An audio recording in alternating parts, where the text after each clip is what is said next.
2 ദിനവൃത്താന്തം 31 അധ്യായം.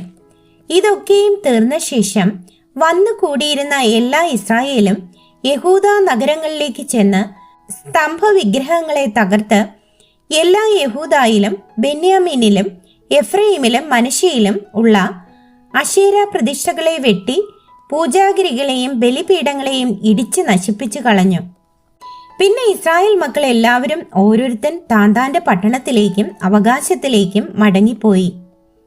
അനന്തരം യെഹിസ്കിയാവ് പുരോഹിതന്മാരുടെയും ലേവ്യരുടെയും കൂറുകളെ കൂറുകൂറായി ഓരോരുത്തനെ അവനവന്റെ ശുശ്രൂഷ പ്രകാരം പുരോഹിതന്മാരെയും ലേവ്യരെയും ഹോമയാഗങ്ങളും സമാധാനയാഗങ്ങളും കഴിപ്പാനും യഹോവയുടെ പാളയത്തിന്റെ വാതിലുകളിൽ ശുശ്രൂഷിപ്പാനും സ്തോത്രം ചെയ്ത് വാഴ്ത്തുവാനും നിയമിച്ചു. രാജാവ് ഹോമയാഗങ്ങൾക്കായിട്ട് യഹോവയുടെ ന്യായപ്രമാണത്തിൽ എഴുതിയിരിക്കുന്നത് പോലെ കാലത്തെയും വൈകുന്നേരത്തെയും ഹോമയാഗങ്ങൾക്കായിട്ടും ശബത്തുകളിലും അമാവാസികളിലും ഉത്സവങ്ങളിലും ഉള്ള ഹോമയാഗങ്ങൾക്കായിട്ടും തന്നെ സ്വന്തം വകയിൽ നിന്ന് ഒരു ഓഹരി നിശ്ചയിച്ചു. യെരുശലേമിൽ പാർത്ത ജനത്തോട് അവൻ പുരോഹിതന്മാരും ലേവ്യരും യഹോവയുടെ ന്യായപ്രമാണത്തിൽ ഉറ്റിരിക്കേണ്ടതിന് അവരുടെ ഓഹരി കൊടുപ്പാൻ കൽപ്പിച്ചു. ഈ കൽപ്പന പ്രസിദ്ധമായ ഉടനെ ഇസ്രായേൽ മക്കൾ ധാന്യം, വീഞ്ഞ്, എണ്ണ, തേൻ, വയലിലെ എല്ലാ വിളവും എന്നിവയുടെ ആദ്യഫലം വളരെ കൊണ്ടുവന്നു. എല്ലാറ്റിൻ്റെയും ദശാംശവും അനവധി കൊണ്ടുവന്നു. യഹൂദ നഗരങ്ങളിൽ പാർത്ത ഇസ്രായേലരും യഹൂദ്യരും കൂടെ കാളകളിലും ആടുകളിലും ദശാംശവും തങ്ങളുടെ ദൈവമായ യഹോവയ്ക്ക് നിവേദിച്ചിരുന്ന നിവേദിത വസ്തുക്കളിൽ ദശാംശവും കൊണ്ടുവന്ന് കൂമ്പാരമായി കൂട്ടി.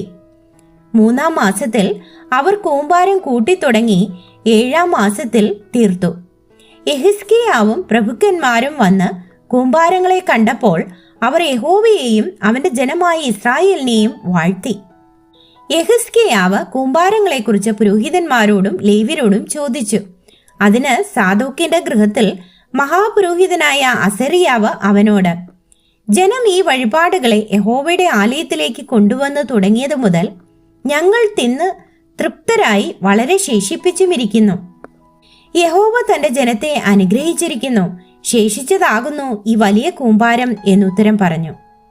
അപ്പോൾ യെഹിസ്കിയാവ് യഹോവയുടെ ആലയത്തിൽ അറകൾ ഒരുക്കുവാൻ കൽപ്പിച്ചു. അങ്ങനെ അവർ ഒരുക്കിയ ശേഷം വഴിപാടുകളും ദശാംശങ്ങളും നിവേദിത വസ്തുക്കളും വിശ്വസ്തയോടെ അകത്തു കൊണ്ടുവന്നു. ലേവ്യനായ കോനന്യാവ് അവയ്ക്ക് മേൽവിചാരകനും അവന്റെ അനുജൻ ഷിമെയി 2-ാമനും ആയിരുന്നു. യെഹിസ്കിയ രാജാവിന്റെയും ദേവാലയ പ്രമാണിയായ അസര്യാവിന്റെയും ആജ്ഞപ്രകാരം യെഹീയേൽ, അസസ്യാവ്, നഹത്ത്, അസാഹേൽ, യെരീമോത്ത്, യോസാബാദ്, എലിയേൽ, ഇസ്മഖ്യാവ്, മഹത്ത്, ബെനായാവ് എന്നിവർ കോനന്യാവിന്റെയും അവന്റെ അനുജൻ ഷിമെയുടെയും കീഴിൽ വിചാരകന്മാരായിരുന്നു. കിഴക്കേ വാതിൽ കാവൽക്കാരനായി ലേവ്യനായ യിമ്നയുടെ മകനായ കോരേ യഹോവയുടെ വഴിപാടുകളെയും അതിവിശുദ്ധ വസ്തുക്കളെയും വിഭാഗിച്ചു കൊടുപ്പാൻ ദൈവത്തിനുള്ള ഔദാര്യദാനങ്ങൾക്ക് മേൽവിചാരകനായിരുന്നു. അവന്റെ കീഴിൽ തങ്ങളുടെ സഹോദരന്മാർക്കും വലിയവർക്കും ചെറിയവർക്കും കൂറുകൂറായി കൊടുപ്പാൻ ഏദൻ, മിന്യാമീൻ, യേശുവ, ഷെമയ്യാവ്, അമര്യാവ്, ഷെഖന്യാവ് എന്നിവർ പുരോഹിത നഗരങ്ങളിൽ ഉദ്യോഗസ്ഥന്മാരായിരുന്നു. 3 വയസ്സ് മുതൽ മേലോട്ട് വംശാവലിയിൽ ചാർത്തപ്പെട്ടിരുന്ന ആണുങ്ങളായി ഓരോ ദിവസത്തിന്റെ ആവശ്യം പോലെ കൂറുകൂറായി താന്താങ്ങളുടെ തവണയ്ക്ക് ശുശ്രൂഷയ്ക്കായിട്ട് ആലയത്തിൽ വരുന്നവരെയും പുരോഹിതന്മാരുടെ വംശാവലിയിൽ പിതൃഭവനമായി ചാർത്തപ്പെട്ടവരെയും 20 വയസ്സ് മുതൽ മേലോട്ട് കൂറുകൂറായി താന്താങ്ങളുടെ തവണ മുറയ്ക്ക് ചാർത്തപ്പെട്ട ലേവ്യരെയും ഒഴിച്ചിരുന്നു. സർവ്വസഭയിലും അവരുടെ എല്ലാ കുഞ്ഞുങ്ങളും ഭാര്യമാരും പുത്രന്മാരും പുത്രിമാരുമായി വംശാവലിയിൽ ചാർത്തപ്പെട്ടവർക്കും കൂടെ ഓഹരി കൊടുക്കേണ്ടതായിരുന്നു. അവർ തങ്ങളുടെ ഉദ്യോഗങ്ങൾക്കൊത്തവണ്ണം തങ്ങളെ തന്നെ വിശുദ്ധിയിൽ വിശുദ്ധീകരിച്ചു പോന്നു. പുരോഹിതന്മാരുടെ സകല പുരുഷ പ്രജയ്ക്കും ലേവ്യരിൽ വംശാവലിയായി ചാർത്തപ്പെട്ട എല്ലാവർക്കും ഓഹരി കൊടുക്കേണ്ടതിന് അവരുടെ പട്ടണങ്ങളുടെ പുൽപ്പുറ പ്രദേശങ്ങളിലെ അഹരോന്യരായ പുരോഹിതന്മാർക്കും ഓരോ പട്ടണത്തിൽ പേർവിവരം പറഞ്ഞിരുന്ന പുരുഷന്മാരുണ്ടായിരുന്നു. യെഹിസ്കിയാവ് യഹൂദായിലൊക്കെയും ഇവണ്ണം ചെയ്തു.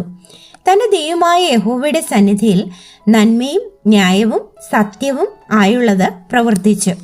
അവൻ ദേവാലയത്തിലെ ശുശ്രൂഷ സംബന്ധിച്ചും ന്യായപ്രമാണവും കൽപ്പനയും സംബന്ധിച്ചും തന്റെ ദൈവത്തെ അന്വേഷിക്കേണ്ടതിന് ആരംഭിച്ച സകല പ്രവൃത്തിയിലും പൂർണ്ണ ഹൃദയത്തോടെ പ്രവർത്തിച്ച് കൃതാർത്ഥനായിരുന്നു.